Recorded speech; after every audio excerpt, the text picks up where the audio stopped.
Hello, everyone. Thank you for watching. Welcome to PCOS Conversations with Julie and Laura. My name is Julie Duffy Dillon. I am an anti-diet dietitian, and I help people with PCOS to reject diets and recover from them and hopefully feel more at home in their body. And this is my friend Laura. Hi, Laura. Hello. Hi, I'm Laura Burns, and I'm in Houston, Texas. I don't know if you said where you were from, but It's okay. yeah, people from Texas really like being from Texas. I'm a body liberation yoga teacher and activist. I have PCOS, and my main deal is helping people feel embodied and empowered and moving forward on their journey of body liberation. So yeah, that seems correct. Well, we're ready. Let's do this. Yeah, I feel rusty. We were just saying before we got on that we feel like it's been a long time, but it hasn't been that long. Mhm. But it feels like Yeah. I think March just has felt so long. Well, yeah, it's. I think that's just going to be the March kind of way from now on. But I put on my sweater, also known as robe, to get Yeah. me in. But we are going to do things that we always do on this webcast episode. I don't know what we're supposed to call it. But first, we're going to do a card pull, and we have a card deck that Laura and I put together with Now you can't see mine. yeah. Now you can see mine. The light in the room changing. So we have prompts that we have put together for, I don't know, just chances for self care and dig a little deeper. Yeah. And we always pull a card in these episodes to start things off. And so today's card is, you ready? Mhm. You deserve to take up space. Hell yeah. Yeah. Can I just show and share with everyone? I have this post-it note on the monitor riser at my desk. I don't know if you can see this, but it says, Take up can you space. see it? It says Yeah. take up space. Is So that always on your camera or your video thing, or is it just right now? no, it lives here. This is my 2021 word of the year, which is transition, and then like some other words or phrases that are like my Yeah. guide whatever, which are I'll just read it since we're talking about it. Yeah. Clarify, ease, authentically me, streamline, and take up space. That's awesome. Well, then it's appropriate that we pulled it as a card I got so excited. because I have a feeling you've dug deep into it. And I think it's important. I think about this on so many different levels, besides just even like bodies, but also like voice, All of the ways. all the ways. Yeah. And in PCOS circles, there's so much talk of like being smaller and Yeah. then also like, oh, it's just in your head. And not always given the opportunity to challenge healthcare providers, not feeling safe enough to challenge them. Mhm. Um, yeah, that's what I think about when I see this card. What about you? Yeah, I mean all those things. So for me, I've really been working on taking up space in all the ways that you can take up space. So not just physically, but also emotionally. Um, as you know, and maybe some of our viewers know, I'm on a journey of self advocacy, and so that's Mhm. part of taking up space is like being being making your thoughts, your wishes, your needs known, Mhm. um, asking for what you need, saying when things are not appropriate or not what you are willing to deal with. Mhm. And just like, so for me, taking up space is also talking about having PCOS. I think a lot of Totally. people don't talk about having PCOS, Mhm. despite the fact that so many people have PCOS. It's so common. And people are like, oh, I don't know anybody with PCOS. I'm like, yeah, you do. Yes, Sure you do. You do. probably know a lot of people with PCOS. So part of it for me is actually just talking about PCOS, sharing my experiences with all the things related to PCOS and also other things going on in my life. You know, I talk about having IBS, which is something that people also don't like to talk about because it's like Ew. TMI or gross Yeah. or um but it is a chronic illness that affects a lot of people. It affects my life. And so I want you to know what's going on with me so you can understand why I need the things that I need and why I live, you know, the way that I live. And one thing that I've learned while doing this is that the more that I share with people, and it's hard, like when things are really difficult and challenging for me, I don't want to talk about it. And so sometimes the PCOS or IBS stuff, like it sucks and it's hard and I don't want to talk about it. But if Mhm. I tell people about it, then when I say, hey, I'm having a really tough time right now or whatever, like they understand what's going on. And when I don't tell people about things that I'm dealing with, they don't have a frame of reference. And so taking up space and telling people, even though it can feel hard, like it benefits me in the long term. Oh yeah, that makes Um, sense. Yeah, like yeah, preemptively, being able to explain things and like this, I may need this, I may need support, I may need connection, I may need space. yeah, exactly. It sets me up for an easier time down the road when I'm in the hard time. And Mm, so that's something that I've had to work on because it's not in my nature. I talk about all kinds of stuff with people. I share a lot, but the stuff that's really the hardest, I don't talk about. yeah. I just can't. It's so hard. And I've really been trying to expand what it looks like for me to talk about those things in ways that feel safe and Right, right. etc. But it really does set me up for a better um, a better experience down the road when I'm having those low moments because I can be like, hey, Mhm. remember when I said this? It's happening. Yeah, it's um, gone. Yeah. Well, it sounds like you define your needs and that's how you take up space too. yeah, Yeah. yeah, allowing myself to say this is what I need. I have a Um, need. Yeah. Here's a really good example, and I know we need to move on. This is not our topic for today, but a really great example is during this pandemic, obviously I had to start teaching yoga class from home, like over the camera, and it was a big bummer. And I really miss teaching in person because there's nothing like teaching in person. Yeah. But I've also realized like it's way better for me actually to teach. I've told you about this just Mhm. personally.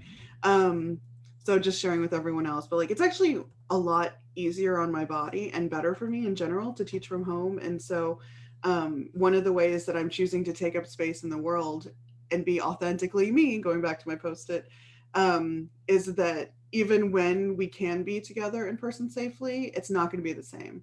I'm Mhm. not going back to that kind of brutal schedule. It Yes. doesn't sound brutal to other people, but it was brutal on me Mhm. having to maintain that. And so I am taking up space and owning my needs and Yeah. saying, this is what works for me. And that's been like a hard decision to make because I don't want to disappoint people or, like whatever. Mhm.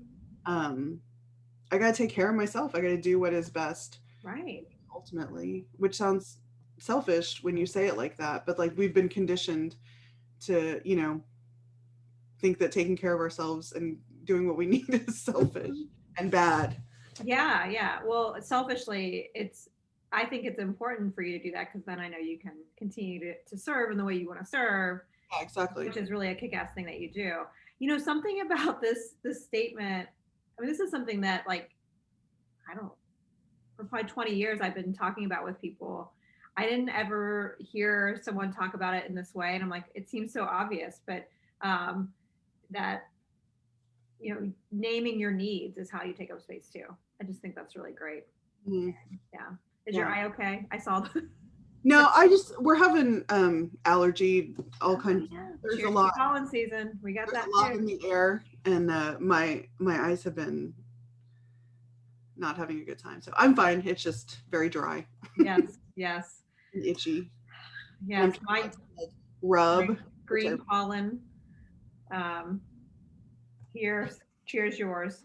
So why don't we move on to the next part, which is yeah. the listener question. We have a question. Yay! So how about I say the listener question today? Is that work okay with you? Yeah. You want to say it? Um, okay. So the person said, "Hi, Laura and Julie. I'm watching back through all the episodes. A topic slash question I have is around blah blah blah around some mental health and PCOS symptoms. I've only found out that my mood swings and anxiety depression are connected to PCOS. I'm wondering how you manage this and or how commonly these symptoms are experiences in the PCOS community."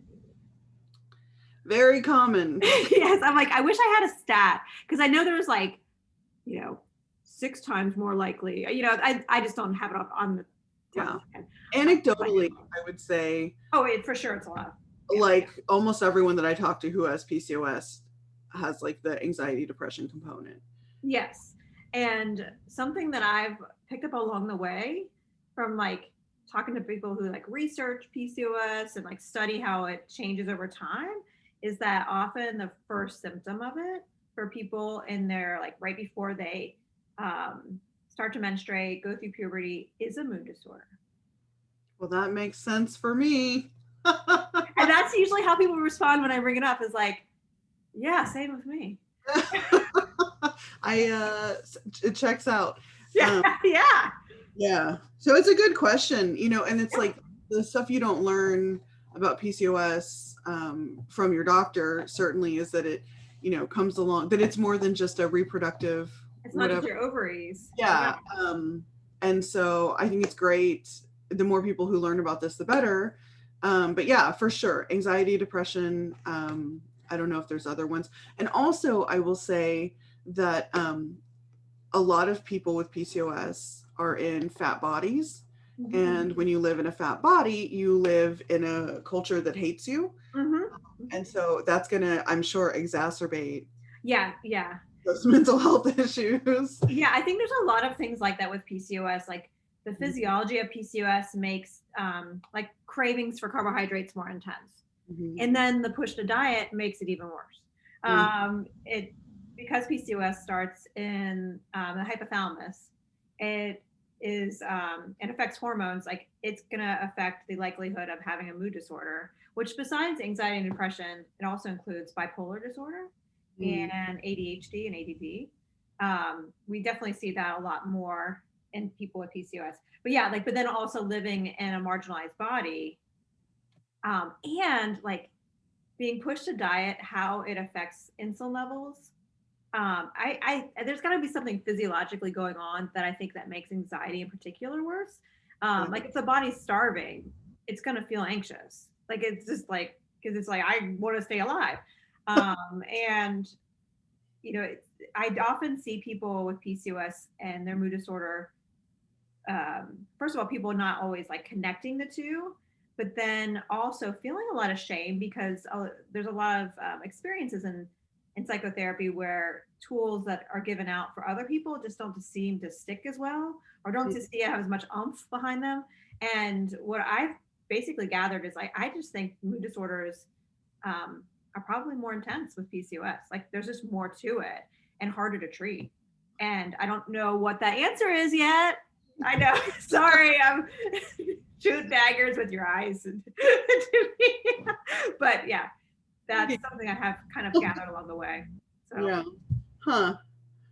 especially anxiety. I think the anxiety in particular seems to be harder. Well, that sucks. And the other part of the question was asking about how do you deal with that? Mm-hmm. And I mean, I guess there's a lot of ways to deal. So some people go to therapy, some people take medication. Mm-hmm. I experience anxiety and depression for as long as I can remember in my life. That has been a thing. I am not currently in therapy. I've never been on medication for it. I'm not anti-medication at all. I just haven't. Mm-hmm. And for me, it's about honestly my yoga practice. Yeah. Has really helped a lot. Like just learning how to breathe or move in ways that are calming to me and help to relieve that anxiety. And knowing that I do that on a regular basis is really helpful for me. Also, like when it's not scorching outside, being outside is helpful. Yeah. Like being in trees, even just taking like a walk. It doesn't have to be like I'm going hiking, but just like breathing fresh air and walking. But sometimes, your anxiety and depression do not want you to go outside. Can't happen. Yeah. So like for me, I just have little hobbies or things that I like to do that feel calming and I don't know, serotonin boosting. Right. Yeah. Yeah. Having Yeah, access to those things. yeah, exactly. Throughout And the it day. doesn't have to cost a lot of money. It doesn't have to be some huge thing, but like any self-care practice that feels good like that. And everyone is different, right? So everyone Right. likes different things. Everyone is different. Yeah. There's some interesting, like, I always like to talk about the nutrition stuff. There's some interesting research going on right now with inositols And, you know, we talk about inositol a lot in PCOS to help with insulin resistance and the carb cravings and help with sleep and all that stuff. But there also is research going on right now that's looking into inositol to treat anxiety and without PCOS, just like anxiety in general. Right now, I think they're looking at double the dose. So it's like a much higher amount. It hasn't been substantiated yet. You know, it's not a recommended amount, but I know they're looking at a much higher dose to help treat it. But what that informs me, because they're getting some good results so far, is that whatever you can do to help your insulin level probably can help your mood disorder too. Mhm. So Yeah, that's great. yeah. That's really good. So yeah, so hopefully this is helpful. Yeah, I hope so. I think even just connecting mood disorders with PCOS, a lot of people tell me it's just helpful to know Mhm. that they're just connected. You know, it's not in your head. It's like physiologically, it's a part Yeah. of just like Mhm. experience. And then the world makes it a lot harder for you. So The world doesn't help. does not help. So No. what's our topic for today? We're gonna shake the box. We have to ask the box. Ready? I'm ready. All right. Oh, while you're sorting out the box too, if you have a question for us, feel free to put it in the comments. That's how we got that question that we answered today. Oh, what jumped out? Redraw. Escaping topic. So yeah, put it in the comments if you have a question for us, and we'll answer it in a future episode. Ooh. All right. So it's a symptom topic. Sleep issues. Ooh, that's Ooh. a nice segue into from mood disorders, because I was thinking about that. I'm like, there's sleep anxiety. There's different types of anxiety with PCOS, but sleep. Sleep issues. I had the worst. I don't have PCOS, but I will say I had the worst night of sleep last night. So it was the Sunday to Monday blues, probably. And yeah, what's your sleep like, Laura? Uh, well, so I have a hard time falling, despite my chronic fatigue. I have a hard time falling asleep if I don't take some kind of a sleep aid. Mm-hmm. Usually, if I fall asleep, I can stay asleep. Okay. But my cats have been messing with me, and that's a whole other thing. That's cat related. I can relate. Yes. My cat. It happened last night, so I'm extra salty about it. My cat, an aggressive cuddler, and he can't get in exactly the position that he wants, which is me on my side and him laying here and my arm around him. That's what he wants. And if that is not happening, he's pissed about it and he's gonna bark in my ear. Oh my god. Anyway, but that's not related to what we're talking about. So yeah, so I have a hard time falling asleep. Usually I can stay asleep about once a month, more than once a month if I'm having a bad month. I just can't sleep, even with a sleep aid. Okay. I'm up all night and I fall asleep around 6 in the morning. Okay. And it sucks so hard. Yeah. Out of the days, I bet, after too. Yeah, but I've been like that for as long as I can remember. When I was a little kid, I would have the same thing and I would go wake my mom up. She also has sleep issues, so sometimes she would just be awake. We would like go to the 24-hour grocery store like for fun, like in the middle of the night. That's awesome. Fun adventure. That sounds cool. I bet that was really cool when you were a kid. Yeah, it was, but like it sucks. Yeah. Yeah. It doesn't feel good. It affects for days. Well, and then it disrupts like insulin and things like that. You know, it ends up making this kind of like domino effect. And like taking into like social consequences. Yeah. So when I used to work in an office, I had to like make sure that whoever my supervisor was always knew that that happens to me, because when that happens and you work in an office, like, I mean, I can come in, but like I literally haven't slept all night, so I don't know how useful I'm going to be. So that's one of those things where like telling people, hey, this happens. Yeah. And so you might get an email from me. Like if we have something scheduled, like you might get an email from me at like 4 a.m. that says, hi, I'm still awake. I need to cancel or whatever. And it's a lot easier when people know that that is a thing that happens. Yeah, that's kind of brings full circle to what we talked about in the beginning, just helping people to appreciate how PCOS affects you. Yeah, the whole sleep disorder pocket of PCOS is really interesting. There's so many different types of sleep disorders, but I've read that 75% of people with PCOS have some kind of sleep disorder. And yeah, the one that's like hard to fall asleep, a lot of times people will call that sleep anxiety. And I don't know if you identify with that kind of feeling to it. Um, Sometimes people will call it that. And but yeah, there's lots of different types. And the theory is that insulin and other hormones are affecting circadian rhythm. So it just keeps you from getting into either falling asleep, staying asleep, doing all those like rhythms we're supposed to do as we're sleeping. And yeah, and then a lot of people I know talk about like relying on caffeine then to help. And for some people that's enough. And then for other people it seems to just make it worse. I don't know if you have a complicated relationship with caffeine. I have a complicated relationship with caffeine. I love it, but I, over the years, have had to set, like, oh, I can't have caffeine after this time. And that it used to be 7 p.m., then it was 6 p.m., then it was 5 p.m., then now it's like 2 p.m. Mm-hmm. And even now, I think that really it has to be noon, I'm thinking. And I'm like, oh my God, at what point am I not even going to be able to have caffeine? And that's so sad to me. I know. Oh my God. Because I just really love coffee a lot. Everything about it. Black coffee, and I love it. Yeah. I like to have a little bit of something in mind, but yeah, my cutoff is definitely 12. And I can notice if I have, after I get to like a half of a cup, I can start to tell that my body's like, I don't want any more. I'm like, but I want to keep drinking it. And so I have this complicated relationship with caffeine. And sometimes I accidentally have caffeine too late, and I can tell. I can totally tell. And I've been taking a sleep aid. I mean, since I was a little kid, I used to take melatonin when I was a kid. And then there was a chunk of time when I didn't take sleep aid, and that was great. And I didn't appreciate that enough at the time. But for years now, I've been taking something every night, and it's not like a prescription, but it's still like I go through cycles where I take melatonin, I go through cycles where I take, something else. But what I recently figured out that most of the over-the-counter sleep aids are all the same thing. It's all diphenhydramine, which is Benadryl. Yes. And so I'm like, I don't need to keep switching around because you're all actually the same thing. They're all the same thing. Yeah. And they do lose some effectiveness over time. And and same with melatonin too. It's like melatonin is not supposed to be used all the time.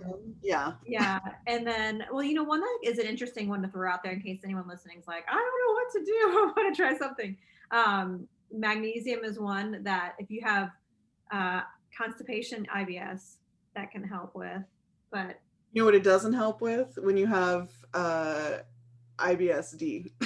No, it does not. It will make that worse. It's only really for constipation. IBS. So people are always like, oh, have you tried magnesium? And I'm like, you don't need magnesium. I don't need magnesium. You know what? One that's better, but a magnesium cream that I use that is helpful. It's not enough for me, I think, anymore. But sometimes I layer things. So I'll do the magnesium cream plus a whatever.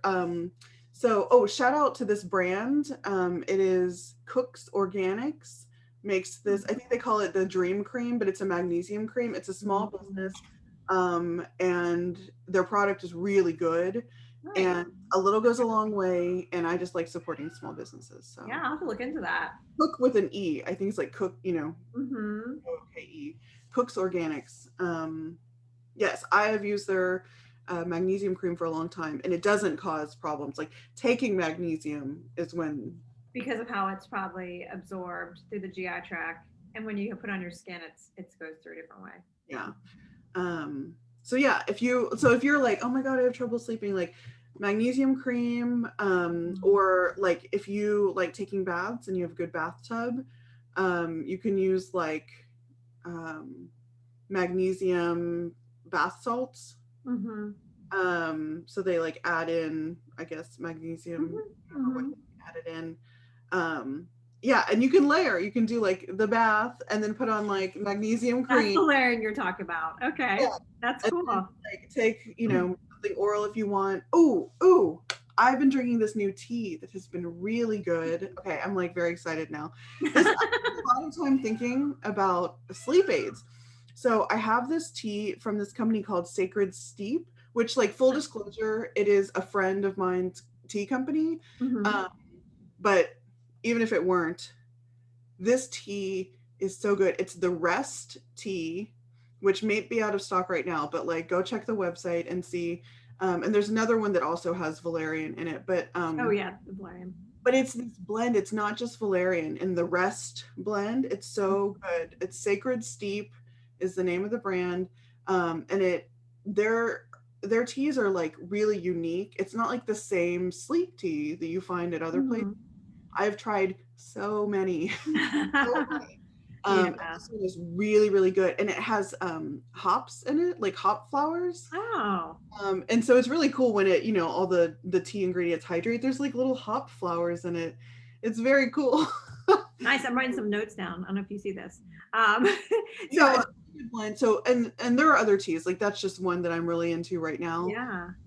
But like, so the idea of layering is like, take the magnesium bath, put the cream on, drink the tea. Yeah. And then there's all the other sleep hygiene stuff that they talk about, Yes. like don't look at screens for at least an hour before you're trying Yeah. to sleep. You want it dark, you want it cold, like Have a routine. Yeah, like a ritual. all these things. So Mhm. listen, if you're like struggling with that, I feel you so hard. Yeah. So frustrating. Yeah. One thing I've learned for me is that if I can tell I'm having one of those I'm not going to sleep nights, because I'll know pretty early on, like, okay, this is happening. Get out of bed. Do not just lay in Mhm. bed Mhm. going, if I fall asleep right now, I can still get X amount of hours, because we all do I'm this. laughing because I couldn't relate. If I fall asleep right now, I can Yeah. still get 4 hours of sleep. Just Ah. Oh. you're just making it worse. Get up, go do something else, read a book or whatever. This is Peacock's screen, in case you're new. Love it. But yeah, get out of bed, do something else, Yeah. not looking at a screen, come back, try again. Mhm. Listen, well, not now because of COVID, but I used to have a membership to the 24-hour fitness, because I Hmm. would get up when I knew that I wasn't going to sleep that night. I would just get up and go swim some laps, There you go. physically tire myself out. Yeah, like relax your body. That's like a really good idea. Yeah. One day again, we'll be able to do those kind of things. One day. Oh goodness. Well, it's amazing how much, excuse me, the dry pollen air here is getting me too. But there's so much to say about sleep, but we need to wrap it up. Oh. Oh, I know. All right. Comment. Let us know what you think. Do you have issues with sleeping? Have you tried the things that I talked about? Do you have other recommendations? Yeah, Leave come in the your comments. recommendations in the comments. Tell us. Mhm. I want to know. Other people want to know what works for you. I'm ready to take I some. know. I took notes today for myself. I have Well, sleep issues, so I'm like, ooh, getting that tea. yeah. So yeah, so if you liked this video, if you enjoyed this or you learned something, hit the like button. Please subscribe if you want to see more videos from us show up in your feed. And then you can come find us on Instagram. We are at PCOS Body Liberation. And then our website is the same thing, PCOSBodyLiberation.com. And we run the PCOS Body Liberation community, where we are all together in community and with non-diet, non-weight loss focused things, and we just support each other and learn about PCOS and deal with stuff that happens and make PCOS friends. Yeah. Julie, you have anything to add? I don't, but it was really great to talk to you. Yeah. And let's cheers. Cheers. Cheers to PCOS Body Liberation. Wait. Have a good one.